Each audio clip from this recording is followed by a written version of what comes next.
સાહેબ ભણાવતા ભણાવતા હુઈ ટક્કર લઈ ગયા. પેલું ધોરણ હતું, સાહેબ હુઈ ગયો. છોકરા બેઠા બેઠા કે આપણા સાહેબ હુઈ ગયા હતા. ભલે હું ત્યાં ભણવું મચ્યું. બોલે કે એમ છોલ્યો આજે પગાર કાંઈ હુવાનું છોલે લે જગાડો ઝઘડવાનું કીધું તો અમુક તૈયાર જ બેઠા કાગળની ભૂંગળી કરીને સાહેબના કાનમાં ભરાયો. પણ સાહેબે ટક્કર લઈ ગયેલા છે. અમુક તો સાહેબ એવા હોઈ જાય ને, નાખોરા અમુકના એવા બોલે, એ તો ખમા મારી માવું સહન કરતી હોય છે. આપણે એમ થાય આખો રૂમ આગળ ઉપર ઉપડી છે. આપણા ત્રણ ગિયર બદલે નાખોરાના.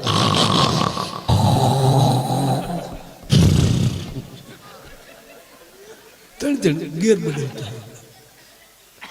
અને સાહેબે હમણાં ખુરશીમાં ગોટો વળી ગયો.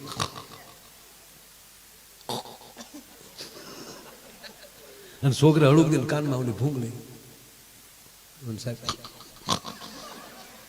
અને ત્રીજે ઝટકે તો સાહેબે એવા ને છોકરાનો હાથ જ હાથમાં લઈને આમ હામાં લીધા.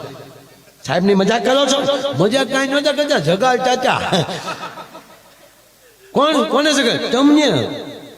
કોણ સુઈ ગયું? તમે સુઈ ગયા હતા? નહીં બેટા નહીં. ગમકાયા બોલતા હતા પછી કે નહીં ગગડાથી બોલતી હતી. ના બેટા હું સુઈ નહોતો ગયો, હું યોગા કરતો હતો. યોગામાં કામ ન હોય, યોગામાં દાદા કહે એમાં ખાલી હું એટલું છે કે ગજબ નો આ તમને કયો બાબો શીખવાડ્યા છે આવું ગગડા કેવાનું? અમે એક ભાઈ ને દાદા ગુજરી જાય ખરેખર જાય હકીકત બન્યું ખરેખર જાય પૂછ્યું દાદા કેમ કરતા? મને કે મારા ભાઈ યોગા કરતા. અરે મેં કીધું યોગામાં તો આયુષ વધે. મને કે અમારા દાદાને ગઈ. અરે મેં કઈ રીતે? મને કઈ રોજ રામદેવ બાબા સવારમાં ટીવીમાં આવે એટલે અમારા દાદા બેસી જાય હામાં. એટલે દાદા હામાં બેસી ગયા. રામદેવ બાબા પદ્માસન કરો. દાદાના હરિયા જેવા પગ હતા તો એ કડાકા કરીને પદ્માસન લગાવી દીધું. અને પછી રામદેવ બાબાએ કીધું કે ઊંડો શ્વાસ લ્યો, ઊંડો. એટલે અમારા દાદાએ ઊંડો શ્વાસ લીધો, લાઈટ વહી ગઈ ભાઈ કે. બાબા કે મૂકો તો થાય ને. દાદાએ ઊંડો શ્વાસ લીધો, દાદાને આંખી બંધ થઈ ગઈ. આગળ રામદેવ બાબા કે આગળ પણ ખબર નહીં દાદાને લાઈટ બહુ ઉપાડી ગઈ. લાઈટ આવી તા દાદા આવી ગયા. મને એટલે ઓલા સાહેબે છોકરાઓને કીધું છોકરાઓ હું યોગ કરતો હતો. યોગમાં કઈ ગગયાજી ન બોલે કે નહીં બેટા એને સમાધિ કહેવાય. હવે સમાધિમાં તો માના ચક્કો લઈ જાય. આવો અમે નહીં અમને વાંચવાની ખબર હોય નહીં બેટા.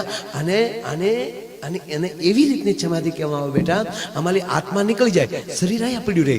અને શરીર તો પછી મન ભાવે એમ કરે ને બેટા, એટલે ગગડાટી બોલે છે. એટલે આત્મા વયો ગયો તો ક્યાં ગયો તો સાહેબ કે સ્વર્ગમાં. ત્યાં હું બાપાને જાય હતો જવાય.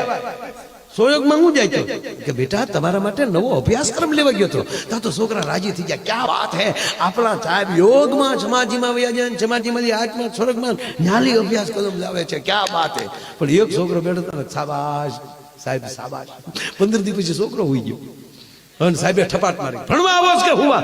સાહેબ ઘા નહીં કરવાનો, ધ્યાન સમાધિ. ગુરુને ચીલે ન ચાલીએ તો ચીજ ન કહેવાય. તું ક્યાં ગયો હતો? ગુરુને કે દે છરકમાં. સાહેબને શું આગળ પૂછું ને તો આટલી હડી જાય. ત્યાં શું જોયું તે? સાહેબ અમને ખબર હવે પછી હું કામ જોઈ જા ચાચા. ત્યાં અભ્યાસ કદમ ન હોય. મેં જોયું ત્યાં એ ઇન્દ્રની સભા અને અપછરાવું જે નૃત્ય કરતી હતી ધા ધઈ મેનકા લંપા. સાહેબ કે કરી આ તો સાહેબ ને ચૂક આ તો મારી પેલા કરવું ત્યાં છોકરી ને કઈ નહીં. મને ઇન્દ્ર મહારાજ જોઈ ગયા ને બોલાવ્યો અહીંયા. શું કામ આવ્યો? પૂછવા. હું અમારા સાહેબ આવે અહીંયા. હું કીધું ખોટો છે, અહીંયા કોઈ આવતો નથી.